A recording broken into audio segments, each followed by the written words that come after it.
Everyone, welcome back to my YouTube channel. दोस्तों, कैसे हैं आप सब? उम्मीद करती हूँ बहुत बढ़िया होंगे, मजे में होंगे। मैं भी बिल्कुल बढ़िया हूँ। तो जैसा कि आप सभी जानते हैं, हमने DSSB-PRT से रिलेटेड एक पेडागोजी सीरीज स्टार्ट की है।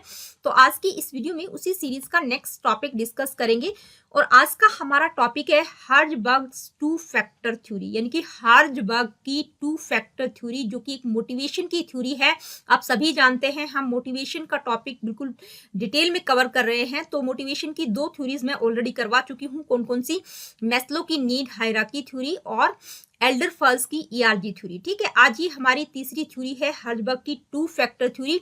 इस थ्योरी को करवाने से पहले आप लोगों को बताना चाहूंगी कि ये जो थ्योरी है, यानी कि जो मोटिवेशन का टॉपिक है, न केवल आपके DSSB-PRT में है, बल्कि B.Ed, M.Ed, UGC नेट का जो प्रिपरेशन कर रहे हैं एजुकेशन में, उन सभी बच्चों के लिए भी ये टॉपिक बहुत हेल्पफुल है। और मोटिवेशन की थ्योरीज आपको हर जगह देखने को मिलेंगी, चाहे आप BBA कर रहे हो, BCA कर रहे हो, ठीक है, BCom कर रहे हो, तो हर जगह आपको ये मोटिवेशन का टॉपिक देखने को मिले। तो चलिए स्टार्ट करते हैं आज की इस वीडियो को। सबसे पहले बात करते हैं हर्ज़बर्ग के बारे में। तो देखिए, इनका पूरा नाम क्या था? इनका पूरा नाम था फ्रेडरिक हर्ज़बर्ग। ठीक है, क्या नाम था? फ्रेडरिक हर्ज़बर्ग एक अमेरिकन साइकोलॉजिस्ट थे। अगर हम बात करें हर्ज़बर्ग की, तो मोटिवेशनल थ्योरीज और मैनेजमेंट के ओरिजिनल थिंकर थे, यानी कि इनका जो काम था बिल्कुल ओरिजिनलिटी पर बेस्ड था। अगर हम बात करें एल्डरफर्स की ERG थ्योरी की, तो देखिए उनकी जो थ्योरी थी वो टोटली मैस्लो की थ्योरी पर बेस्ड थी। ठीक है, तो इनकी जो थ्योरी है टू फैक्टर थ्योरी, वो इनकी अपनी ओरिजिनल मोटिवेशन की थ्योरी है। ठीक है जी।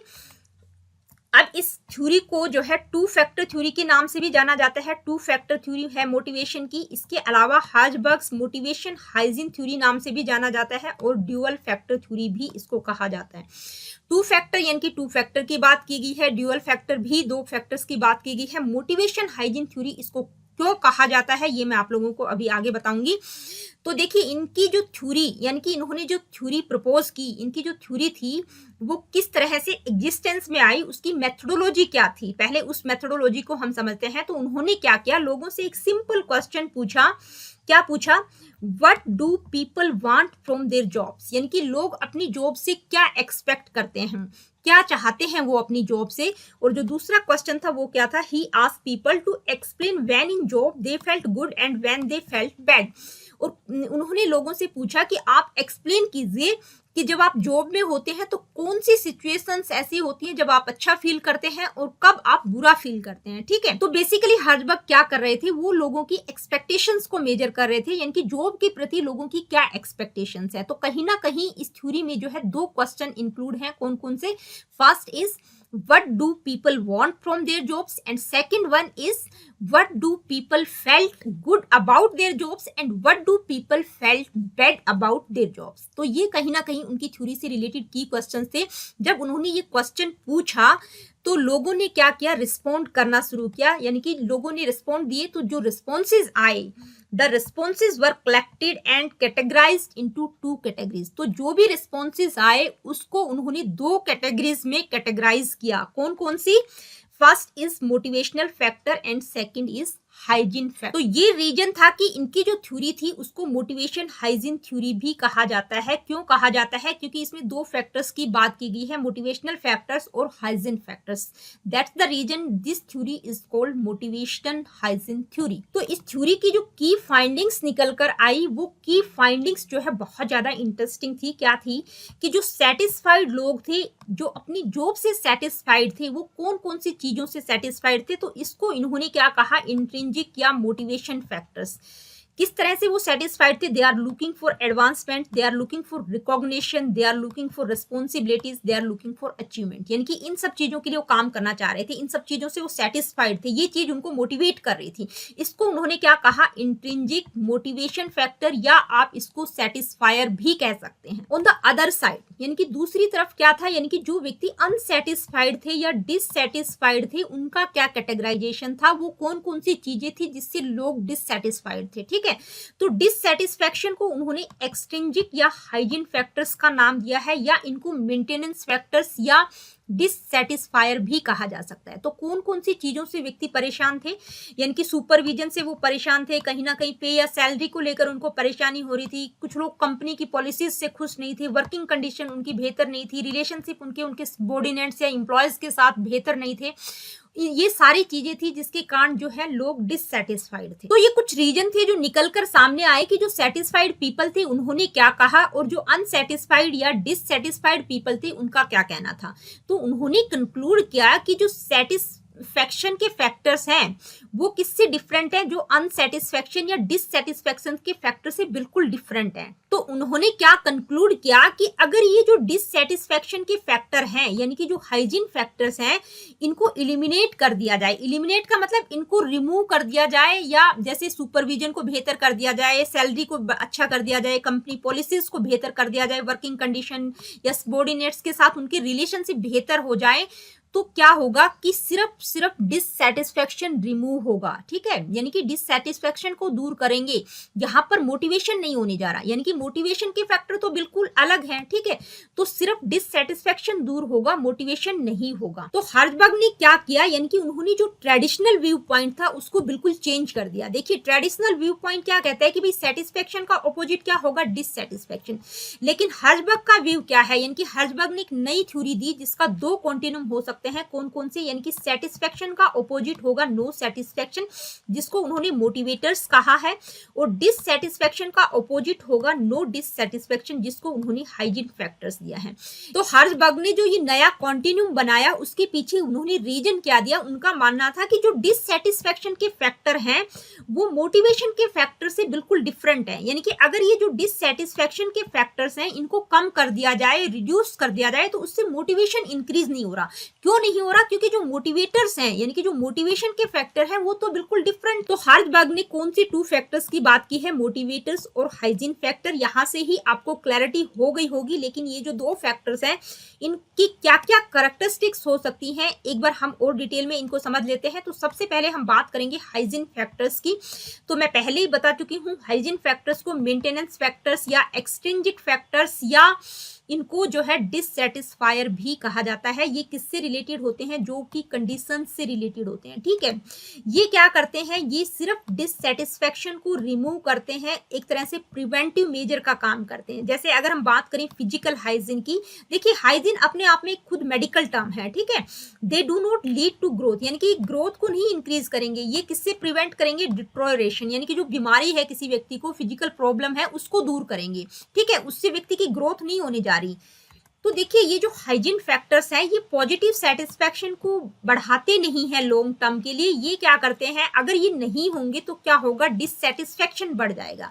तो ये क्या है, ये एक्सट्रिंजिक टू वर्क है, इंट्रिंजिक नहीं है। ये क्या करते हैं, ये मोटिवेशन को इंप्रूव नहीं करते, ग्रोथ को इंप्रूव नहीं करते, सिर्फ जो परफॉर्मेंस में लॉस हो रहा है उससे प्रिवेंट करते हैं, उससे बचाते हैं। तो जो हाइजीन फैक्टर्स हैं उसमें कौन कौन से फैक्टर्स आ जाएंगे, पे आ जाता है, physical working condition, status, interpersonal relationship, job security.